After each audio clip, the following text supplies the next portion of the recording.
Bismillahirrahmanirrahim. Assalamualaikum warahmatullahi wabarakatuh.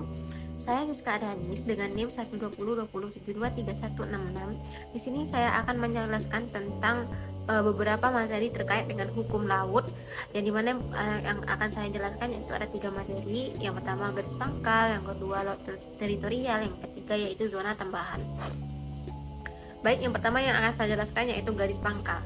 Yang dimana garis pangkal ini menurut UNCLOS pada tahun 1982 yaitu merupakan satu garis awal yang menghubungkan titik terluar yang diukur pada kedudukan garis air terendah, yang biasa juga disebut dengan low water line.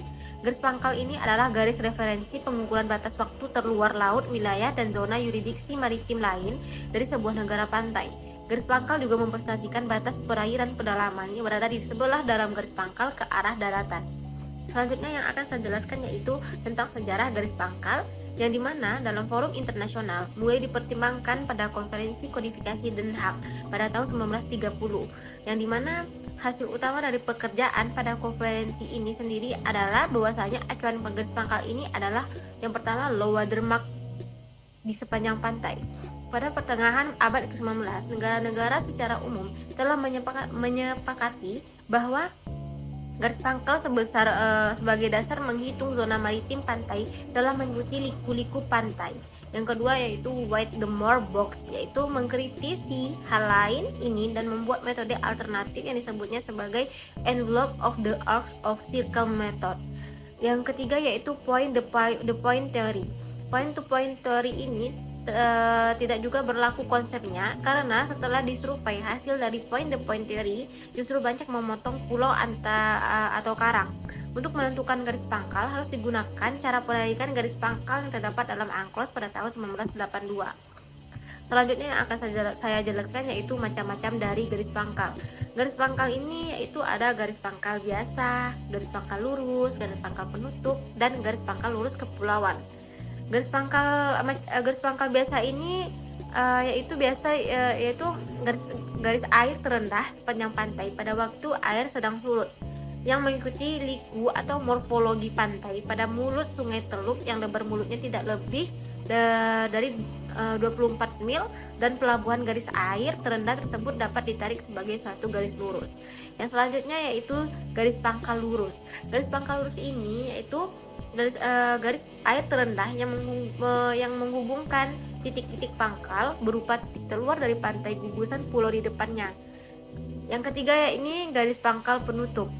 Garis pangkal penutup ini yaitu dalam konteksnya pangkal kepulauan dilakukan dengan menggunakan garis penutup yang dibedakan ke dalam garis penutup Teluk, garis penutup muara sungai, terusan dan kuala, dan garis penutup pada pelabuhan. Yang terakhir yaitu garis pangkal lurus kepulauan, yang dimana garis pangkal lurus kepulauan ini yaitu garis-garis air terendah yang menghubungkan titik-titik terluar pada pulau atau karang kering yang terluar dari wilayah negara tersebut. Dan pengukuran pada garis pangkal ini yaitu secara garis besar yaitu menentukan titik pangkal dilakukan dengan yang pertama ditentukan bagian dari suatu daratan yang paling menjorok ke dalam laut.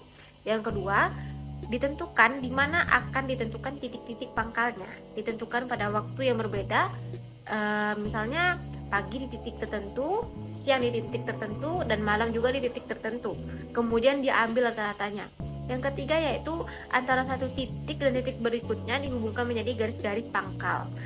Nah, di dalam ini juga terdapat peraturan garis pangkal. Peraturan garis pangkal ini yaitu menurut Peraturan Pemerintah Republik Indonesia pada nomor 38 tahun 2002 tentang daftar koordinat geografis titik-titik garis pangkal kepulauan Indonesia. Yang kedua yang akan saya jelaskan yaitu yaitu tentang laut teritorial. Laut teritorial ini juga atau perairan teritorial ini yaitu dalam bahasa Inggrisnya yaitu territorial sea, adalah wilayah kedaulatan suatu negara pantai selain wilayah daratan dan perairan pedalamannya. Sedangkan bagi suatu negara kepulauan seperti Indonesia, Jepang, dan Filipina, laut teritorial ini meliputi pula suatu jalur laut yang berbatasan dengan perairan kepulauannya, yang dinamakan perairan internal, yang termasuk dalam laut teritorial. Pengertian kedaulatan ini juga meliputi ruang udara di atas laut teritorial serta dasar laut dan tanah di bawahnya. dan kedaulatan atas laut teritorial dilaksanakan dengan menurut ketentuan Konvensi Perserikatan Bangsa-Bangsa tentang hukum laut. Dan pada UNCLOS 1958 dan 1960, karena kedua konvensi ini menetapkan bahwa lebar laut teritorial ini setiap negara adalah 3 mil laut yang diukur dari garis pangkal. Nah, dalam hukum laut Indonesia ini pada sejak zaman kemerdekaan telah mengalami beberapa kali perubahan. Nah, pada awalnya hukum Belanda dalam Ordinasi Laut Teritorial pada tahun 1939 itu menjelaskan bahwa laut teritorial Indonesia ini berjarak 3 mil ke arah laut lepas. Laut teritorial selebar 12 mil laut yang diukur dari garis pangkal kepulauan mengelilingi kepulauan Indonesia, perairan Nusantara yang terletak di antara pulau-pulau beserta dasar laut yang berada di bawahnya. Laut teritorial juga yaitu diukur dari garis pangkal kepulauan di mana Indonesia memiliki kedaulatan penuh atas wilayah laut, dasar laut, subsoil dan udara di atasnya, berikut yang dimana itu sumber daya alam yang terkandung di dalamnya. Nah, di sini ada tata cara pengukurannya, yang dimana tata cara pengukuran ini seperti yang diuraikan pada penentuan laut teritorial tadi, yaitu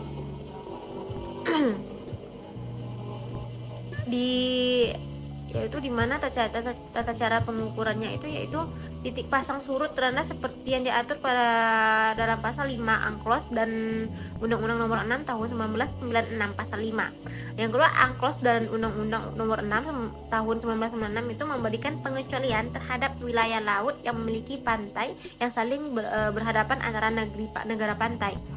Yang kedua, yang ketiga, dalam pasal 10 Undang-Undang Nomor 6 tahun 1996 juga menyebutkan bahwa dalam hal pantai Indonesia yang letaknya berhadapan atau berdampingan dengan negara lain kecuali ada persetujuan yang sebaliknya. Nah, di sini juga di dalam laut teritorial ini juga ada yaitu prinsip-prinsip dari laut teritorial ini. Yang pertama yaitu prinsip garis tengah, yang dimana prinsip ini penyelesaian garis batas wilayah laut antara negara yang letaknya geografisnya saling berhadapan.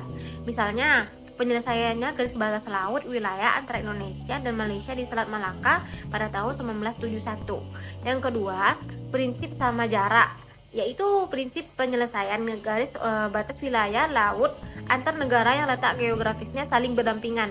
Misalnya, penyelesaian garis batas laut wilayah di utara dan di selatan Pulau Irian, Papua sebagai kelanjutan garis-garis batas di darat antara Indonesia dan Papua New Guinea.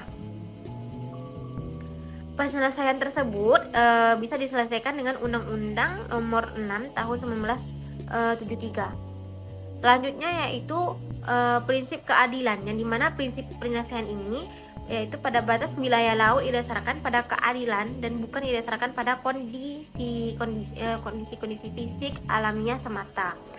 Prinsip keadilan tersebut dijadikan landasan karena dalam perundingan penyelesaian batas wilayah tersebut dipertaruhkan kepentingan ekonomi, sosial, dan budaya dari salah satu negara yang menjadi pihak dan perundingan. Yang selanjutnya yaitu prinsip kelanjutan alamiah, yang dimana prinsip penyelesaiannya ini batas landas kontinental yang didasarkan pada kelanjutan ciri-ciri alamiah dari daratan sampai ke dasar laut. Misalnya, Vietnam mempergunakan keberadaan tawek atau sungai di dasar laut sebelum zaman es mencair, dan sedimentasi lumpur sungai Mekong yang mempunyai kelanjutan alamiah sampai ke Pulau Natuna untuk sebagai prinsip penyelesaian batas landas kontinental dengan Indonesia di Laut Cina Selatan sebagai bagian selatan. Status hukum laut ini juga yaitu tetap mengakui hak-hak internasional seperti hak lintas, damai kapal-kapal asing yang berlayar melalui perairan Indonesia serta pipa-pipa dan kabel-kabel telah ada di dasar laut. Dan selanjutnya yang akan saya jelaskan yaitu zona tambahan, yang dimana zona tambahan adalah suatu jalur perairan yang berdekatan dengan batas jalur maritim atau laut teritorial. tidak termasuk ke dalam kedaulatan negara pantai dapat melaksanakan hak-hak pengawasan tertentu untuk mencegah pelanggaran peraturan perundang-undangan saniter, bea cukai, fisikal, pajak, dan imigrasi di wilayah laut teritorialnya sepanjang 12 mil dari garis pangkal. Perkembangan dari zona tambahan ini yaitu yang pertama berasal dari hovering X dari UK yang mencegah penyeludupan pada jarak 24 mil ke arah laut bebas. Dan pada tahun 1736 sampai 1876 belum ada praktek negara-negara bahwa lebar laut teritorial ini adalah 3 mil atau Cannonball Theory. Yang ketiga yaitu perselisihan Spanyol vs British atau Inggris. Terjadi pada awal abad ke-19. Objek Spanyol adalah penyitaan kapal Inggris dalam 6 mil zona custom milik Spanyol. Nah, di dalam custom zonanya ini atau zona kebiasaan ini ada 3 mil UK dalam 24 mil kelebihannya. Zona custom ini atau 3 mil mengakui dan tunduk pada dua pengecualian. Yang pertama, dia tunduk pada doktrin konstruktif atau dia tunduk kepada doktrin konstruktif presence, yang dimana doktrin konstruksi kehadiran untuk melepas prisonersnya. Yang kedua yaitu Doctrine of Hot Pursuit, yang dimana doktrin ini tentang pengajaran, yang dimana pengajaran ini tentang pengajaran seseorang yang melanggar hukum. Tata cara pengukuran dalam zona tambahan ini itu di dalam ayat 2 ditegaskan tentang lebar maksimum dari zona tambahan tidak boleh melampaui dari 12 mil laut diukur dari garis pangkal. Hal ini berarti bahwa zona tambahan itu hanya mempunyai arti bagi negara-negara yang mempunyai lebar laut teritorialnya kurang dari 12 mil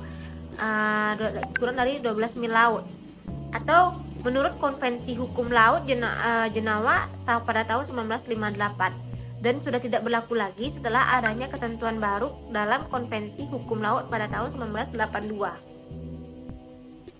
Dan menurut pada pasal 33 ayat 2 Konvensi Hukum Laut pada tahun 1982, zona tambahan ini tidak boleh melebihi 24 mil laut dari garis pangkal dari mana lebar laut teritorial itu diukur. Dan ada juga beberapa hal guna untuk memperjelas tentang letak zona tambahan ini. Yang pertama yaitu tempat atau garis dari mana lebar jalur tambahan itu harus diukur, di mana tempat atau garis itu adalah tempat garis pangkal. Yang kedua, lebar zona tambahan itu tidak boleh melebihi 24 mil laut yang diukur dari garis pangkal.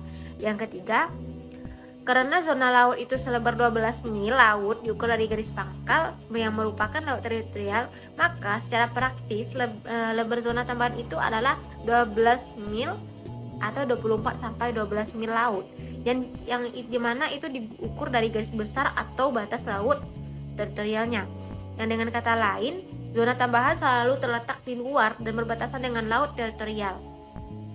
Dan yang keempat yaitu dimana pada zona tambahan ini negara pantai Hana memiliki yurisdiksi yang terbatas, seperti yang ditegaskan dalam pasal 33 ayat 1 Konvensi Hukum Laut 1982. Hal ini tentu saja berbeda dengan laut teritorial, di mana negara pantai di laut teritorial memiliki kedaulatan sepenuhnya dan hanya dibatasi oleh hak lintas damai. Nah, dalam pasal 24 Konvensi Jenewa pada tahun 1958 tentang laut zona teritorial ini dan zona tambahan disebutkan bahwa di zona tambahan negara pantai dapat melaksanakan pengawasan yang dibutuhkan untuk yang pertama, mencegah pelanggaran peraturan atau regulations tentang bea cukai, fisikal, imigrasi atau saniter dalam wilayah atau di laut teritorialnya. Yang kedua yaitu menghukum pelanggaran peraturan tersebut di atas yang dilakukan di dalam wilayah atau di luar laut teritorialnya.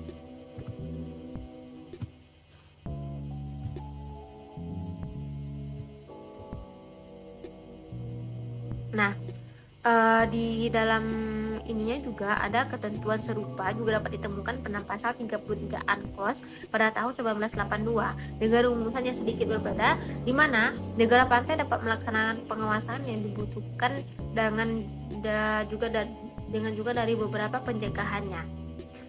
Baik, sekian dari apa yang saya jelaskan, dari 3 materi yang saya jelaskan. Yang dimana itu yang pertama yaitu eee, tentang materi garis pangkal, yang kedua tentang laut teritorial, yang ketiga tentang zona tambahan. Saya memohon maaf jika ada kata-kata atau kesalahan dalam pengucapan yang saya sampaikan. Lebih dari kurang saya mohon maaf. Wabillahi taufiq wa hidayah. Wassalamualaikum warahmatullahi wabarakatuh.